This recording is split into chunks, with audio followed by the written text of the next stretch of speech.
La séparation de pouvoir. Nous avons l'habitude d'attribuer l'invention de cette théorie à Montesquieu. Beaucoup de nos professeurs ont l'habitude de nous faire savoir que c'est Montesquieu qui l'avait inventé.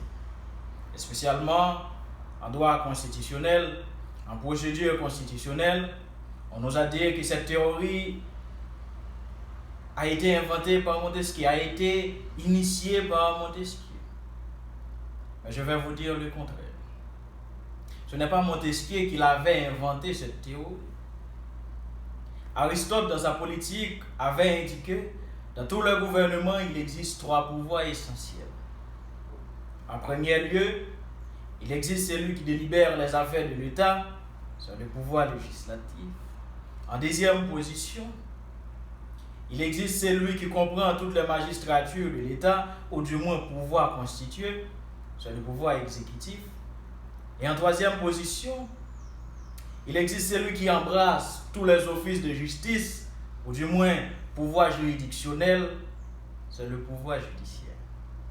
Cependant, Aristote, dans sa politique, avait laissé ces trois pouvoirs entre les mains d'une seule personne. Mais je pourrais même dire que cette théorie a pu trouver son origine en Angleterre. Puisque dans les années de 1815, le pouvoir a été partagé entre le roi et le parlement. Et c'est là qu'on avait adopté la Grande Charte, c'est-à-dire Carta Magna, ou du moins la loi suprême en Angleterre. Et ce principe fut adopté aussi dans la Révolution anglaise dans les années de 1640, où il y avait la réunification de trois couronnes anglaises, Angleterre, Écosse et Irlande, en modifiant à l'époque la constitution médiévale anglaise en une constitution moderne consacrant le régime représentatif et la séparation de pouvoir.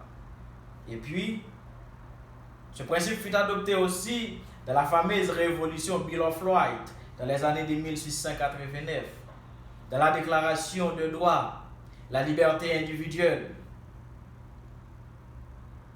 On avait renforcé le pouvoir parlementaire. L'un ne peut pas fonctionner sans l'autre. Donc, à ce point-là, ce n'est pas Montesquieu qui l'avait inventé.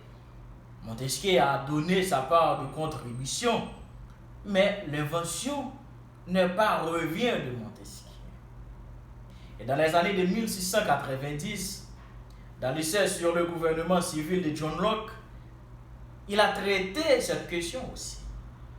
Et Montesquieu, c'est jusqu'en 1748, dans l'esprit des lois, que Montesquieu avait apporté sa part de contribution dans la séparation de pouvoir.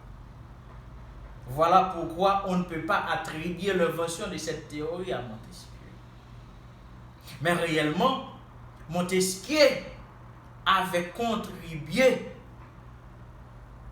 d'une manière générale pour que ce principe puisse voir le jour d'une manière différente. Parce que Montesquieu disait, réellement, il existe trois pouvoirs.